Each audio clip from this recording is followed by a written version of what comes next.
now.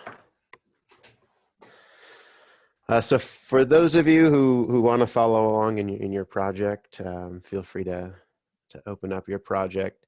Today we're going to be covering the schedule manager, which is meant to be a milestone schedule for an owner's milestone schedule. We're not managing a full project schedule in Unifier. This is really meant for portfolio reporting. And that's kind of the benefit that the university gets out of it, is that across all of their projects with a standard set of milestones, we can provide that portfolio level roll up, and then at a glance we can see which major phase any particular project is in. For those who are following along, this is help file 3.8.1. I may not be following the help file exactly, but it should cover all of the same content that I'm about to show. So within my project, there is a folder here on the left called Time Management. If you open that folder, you'll only see one option, which is Schedule Sheets, which should pull up the schedule. If it's blank for whatever reason, just click on it again, it will refresh. And we should see our non-capital project schedule. So we have a template schedule for non-capital and for capital projects with the standard set of milestones.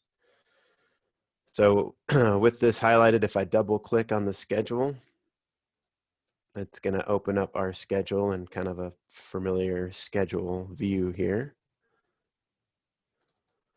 I can maximize this to use the full screen real estate I have here.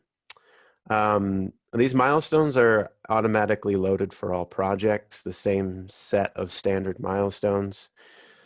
And you'll see that the dates are 2019. So from the project template, we have to define a start date. So the schedule doesn't automatically update when the project's created, because it still doesn't know when the project's actually going to start. So it's kind of the first thing we need to do is come into the schedule and actually put in our dates. But in order for these activities to be part of the schedule template, they needed to have dates. So just be aware of that. The first time you open up your project schedule, it will have dates, but those dates will not reflect your project.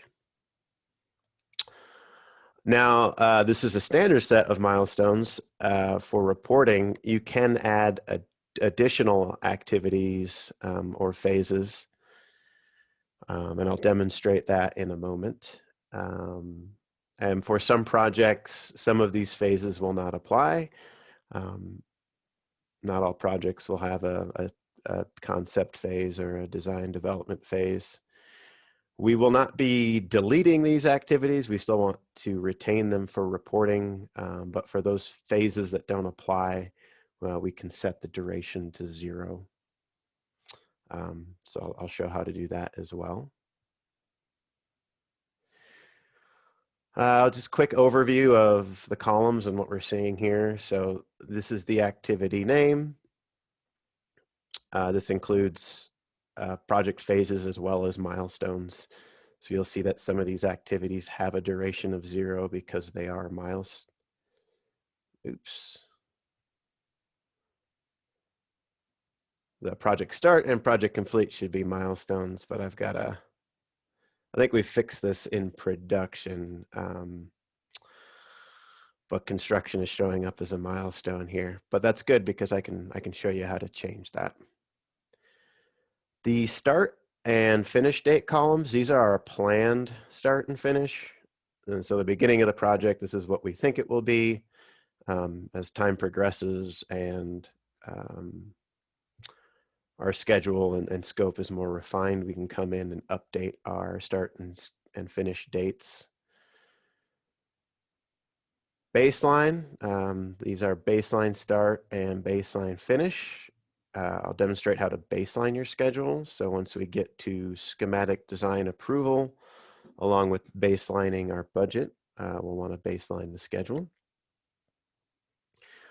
Some smaller projects may be able to baseline right away. So there may be exceptions to that, but the process for baselining is the same. And then we can also track actual start and actual finish dates.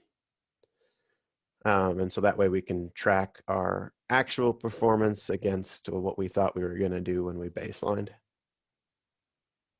And then the duration is just the duration. So by default, all phases are 1 day, which is not going to be realistic for your project. So along with the dates, we'll be adjusting the duration as well as a result.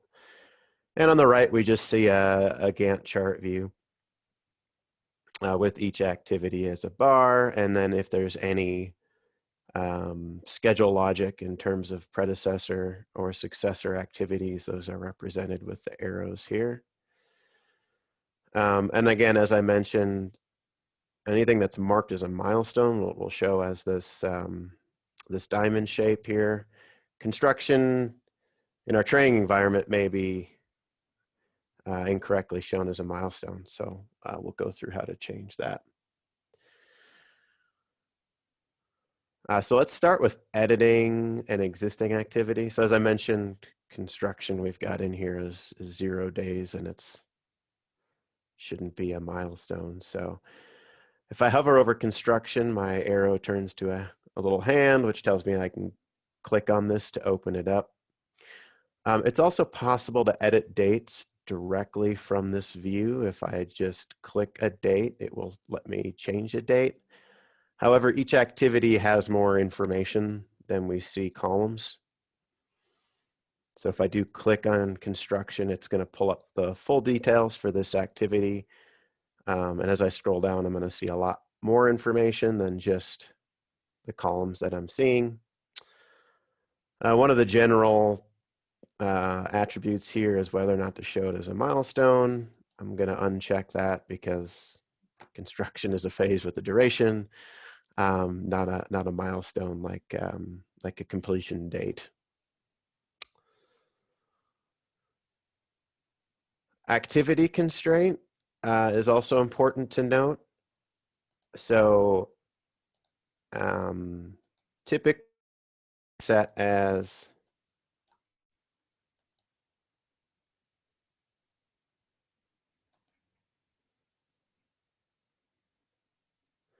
I don't know if I'm having internet issues today, but this is locking up, so bear with me just a moment.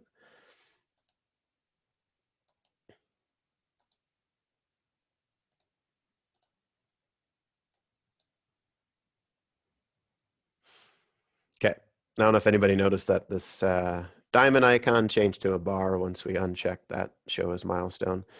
Activity constraint, so this has to do with activities that are dependent on something previous. So obviously construction will follow pre-construction. If we don't set this to as soon as possible, well, let me just set this date out, right? So right now the start date is July 8th. Let me put this to the 10th. Hit OK. So now construction's sitting out here starting on the 10th, and there's a bit of lag between the end of pre-construction and the start of construction. If I were to change pre-construction, I just clicked on pre-construction. And let's say I want to move this out to the 8th. You'll see there's still this lag of 1 day. So this doesn't automatically move with the prior one unless we set that activity constraint to as soon as possible. So if we wanted a construction to just start the next day after the end of pre-construction, we would set our construction activity constraint to as soon as possible. And then based on its predecessor, which is defined in the dependencies tab, and I'll show that when we when I add a new activity. I'll click OK. So I change the activity constraint to as soon as possible. I hit OK, and this automatically moves up. So it starts immediately after pre-construction ends. Now, of course, construction isn't going to occur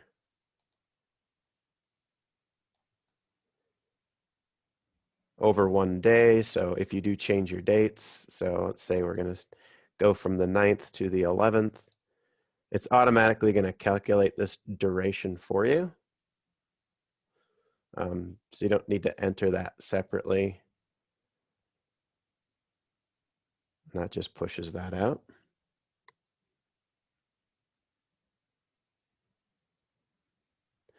Now you'll see some of these dates are yellow, some of them are white. So this reflects the university's schedule. So I'm thinking this must be July 4th here. This date is always the date at the beginning of the week. So yellow days are basically non-working days. And you'll see as things are moved out, they kind of reflect those non-working days.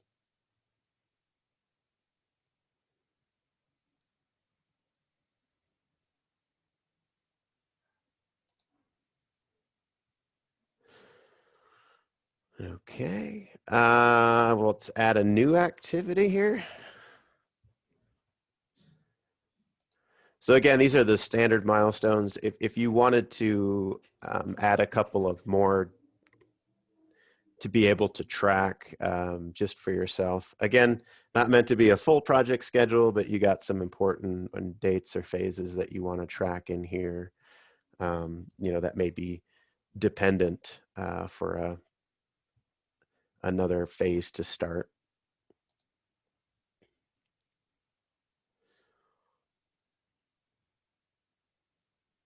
So let's just put in schematic design approval as a milestone for an example. When you select an activity, if you add, it's going to add a new activity above it. So if you forget and you just hit add, you can always delete the activity you just created. But when you select an activity and click add, it's going to add above it. You want to select manual. You also have the ability to copy another activity. It's more likely you'll be using manual in most cases. So there are, just like in business processes, there are some required fields here, like an activity name. I'm just going to call this SD approval. The default constraints as soon as possible. I'm going to show this as a milestone because this is just a date and time.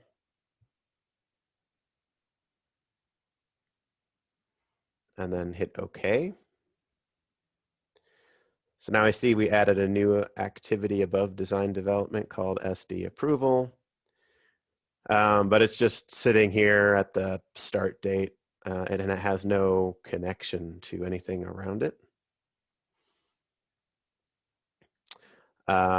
Meaning that design development is not dependent on SD approval currently. So we need to set that as a dependency. So if I open up SD approval again, we're going to do this in two places. First, I want SD approval to be dependent on schematic design. So you'll see each activity has an ID. So if I put in 5 for schematic design, and then I tab over, it's going to automatically pull in the date and then define a relationship. Finish to start. That means when schematic design finishes, SD approval will start. I could put in a lag. I'm just going to leave it at 0. When I do that, my SD approval automatically moves to the next day after schematic design. But I see my design development still is not dependent on that SD approval activity. So if I open up design development, I can then update my dependency there. So again, that had been pointing towards schematic design out of the template, but now I've created a new activity between the two. So I can just change this ID to my new SD approval. Hit OK, and now I've got my dependency logic enforced.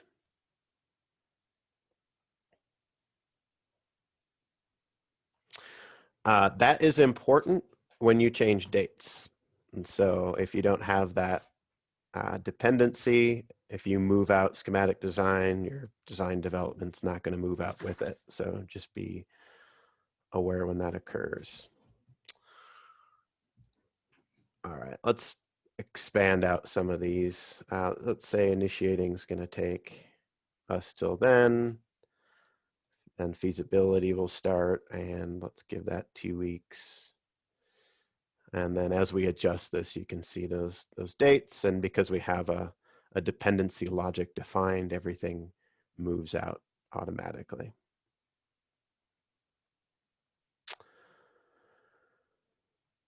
There is a save button here.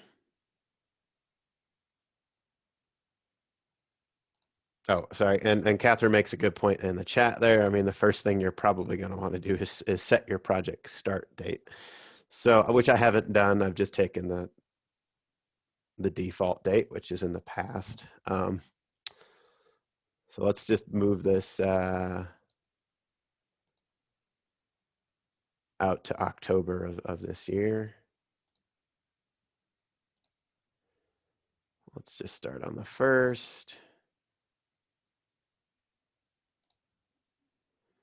And then all my dates update. This doesn't automatically move, so you'll have to scroll over to where you're going. And now I can see my whole project has moved out starting on Tuesday, October 1st of 2020. There's a save, so I do recommend hitting save periodically to save your progress. Now that it's saved, if I close it and I reopen it, all my changes are saved. Please be aware the first time you open this or periodically, you might get a little message that looks like this. Schedule sheet requires refresh due to modifications to the calendar. Just hit yes.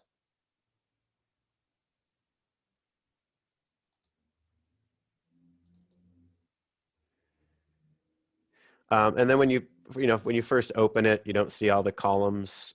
So sometimes it's easy to forget about those other columns. So it's good to maximize your schedule and kind of move this out so you can see your columns.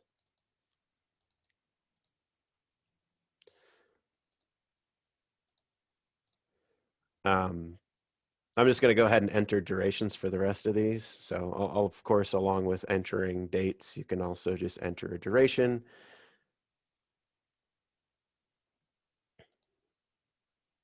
As well. So, and if you know your durations, might be easier to start there and then adjust your start dates as needed. And note that durations are working days. So initiating is 4 days. You'll see it spans almost an entire week, but it's only going over 4 of these white columns. So it's only going past 4 working days. It's not including our weekends here. So just be aware that that's how that duration is working.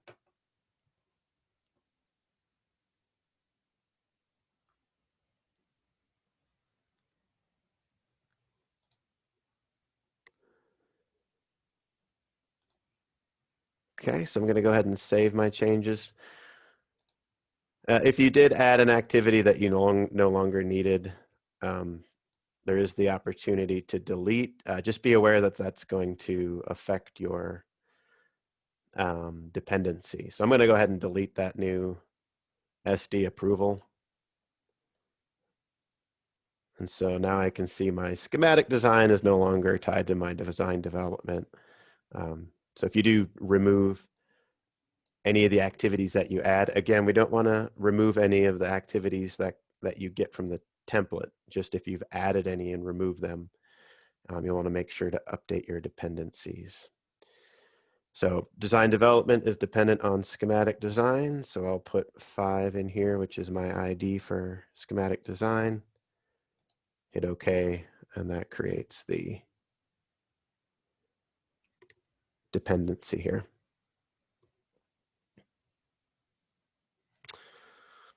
Okay, so you'll be updating this periodically as the project progresses. And then at some point we'll want to baseline this for a lot of projects. This will be at SD approval. Some smaller projects you may be able to baseline earlier. But how do we baseline? Well, the baseline functionality in Unifier is basically going to copy your current plan dates and create a baseline. So before you baseline, you'll want to make sure that all of your plan dates are correct based on what you currently know. And then under Edit, there's an option for baseline. It's going to ask you to select a baseline. There is only one baseline. So just select baseline. It defaults to set baseline. And when you click OK, you're going to see all of these dates copy over to the baseline column.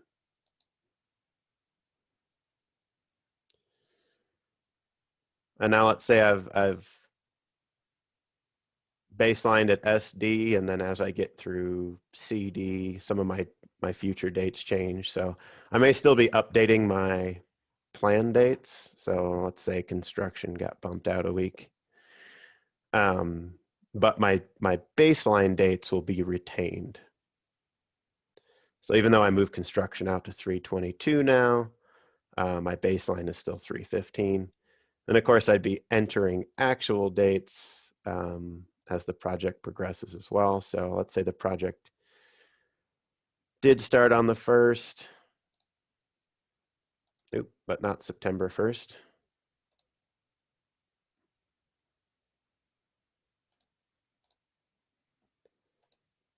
October 1st.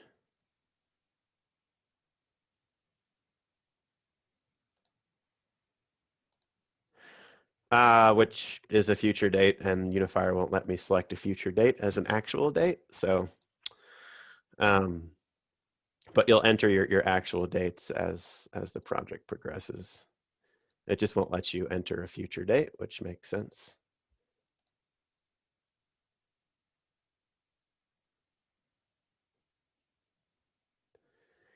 And save. If for whatever reason your baseline, you baselined incorrectly, or you baselined before you updated your dates for whatever reason, you need to re-baseline or clear your baseline. It is possible to do that by going again to Edit and Baseline. But it's not often that you'll use this, but I do want to show it to you because there's a bit of a quirk here. If I select Clear Baseline, oh, sorry, let me show that again. You always have to select your baseline. Once you've baselined it, it will show you the last time it was saved. So you'd have to select that. And when you hit Clear Baseline and hit OK, you get this message here: existing baseline will be cleared. And if you try to click on it, you can't. So there's an issue with the current version of Unifier. You can close this window by hitting the X, which allows you to click yes, and then that will clear out your baseline. So it's a small quirk with the current version. So I wanted to be sure to show you how to get around that. And to rebaseline, I simply go to Edit Baseline again, select my baseline, and now I'll hit Set Baseline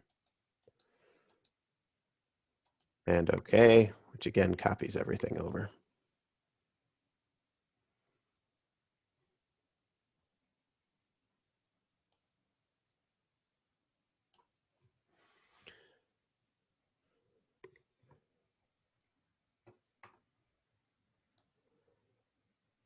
All right, so we've gone through kind of the default status of the schedule that you get with your project. The first thing you'll want to do is update the start date. So your project start reflects your project, and then also go through as best you know with the current dates for the phases. Of course, this will be updated periodically as you go.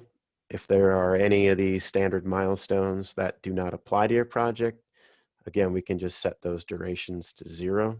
So let's say this project didn't have a concept design. I would just set that to 0.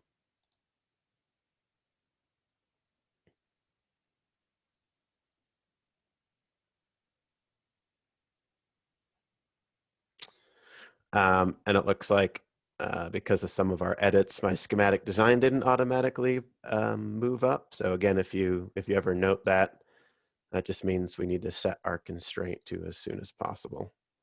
But I was playing around a bit in this schedule before the training, so not everything is as you'll get it in production right away. But things can happen, so it's good that I can show you how to fix it and what to look out for. Again, we see construction documents didn't move up, so we'll change that one as well.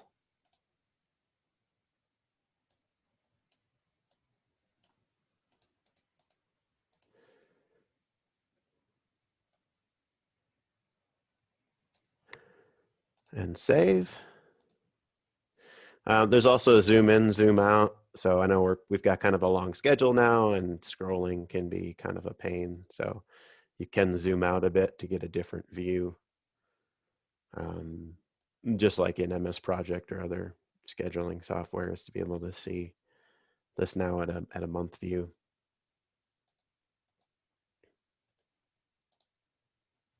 And then focus will jump to the middle of your schedule. So if you just pushed out your schedule 2 years, instead of scrolling over to find it, you can just hit focus, and it just brings the scroll to the midpoint of your project. Or actually, I think it takes you to the start of the highlighted activity. Yeah. So correction, it takes you to the start of your highlighted activity.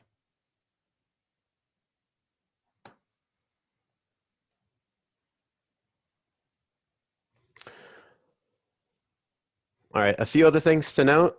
This is the owner's milestone schedule. So you'll also be receiving, much larger schedules from your contractor and design schedules from your designer. Those are uploaded into the document manager in Unifier. So that's separate from our milestone schedule. And then also Gates checklist. At each phase, there is a little question whether or not the owner's schedule has been updated. We couldn't do that automatically because just going up here and updating it doesn't necessarily mean that the schedule is accurate or up to date. It just means that you've come in here and made a change. And so that's why we have a separate question in the Gates checklist. And a reminder on the Gates checklist, it's under Information General.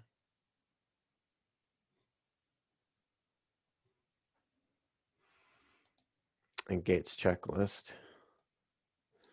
So for those of you who attended the Gates checklist training, you'll know that there are blocks for each phase of the project. I think in nearly every block, there is a question, is the owner's schedule current? So owner's schedule current at feasibility? Yes. I'm in a non-capital project, so programming doesn't apply to me. But let's say we're now in concept design. I'd want to make sure I come in here and say, yep, owner schedule is current at concept. Because this does drive the Gates functionality, we want to make sure that our owner schedule is being updated in each phase. And this is just a validation that we've done it. And now we can report that it's been done.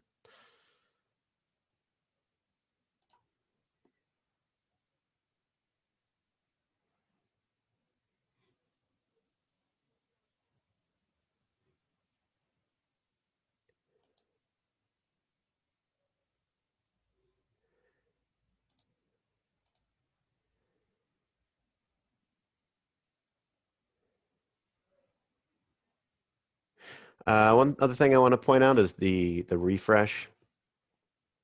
So by default, it's scheduled to refresh daily. We don't need to change that. It just means it's going to refresh and double check all of the dependencies. And there's some additional functionality that we're not currently utilizing that would also get refreshed, but we don't have to ever we don't ever have to refresh manually. That just happens automatically daily. And for any of the changes that we're making as part of a milestone type schedule, we won't need to refresh it. So don't worry about that. Just make sure you do save if you make any changes. If you don't, the system is pretty good at reminding you, but it's always good to save.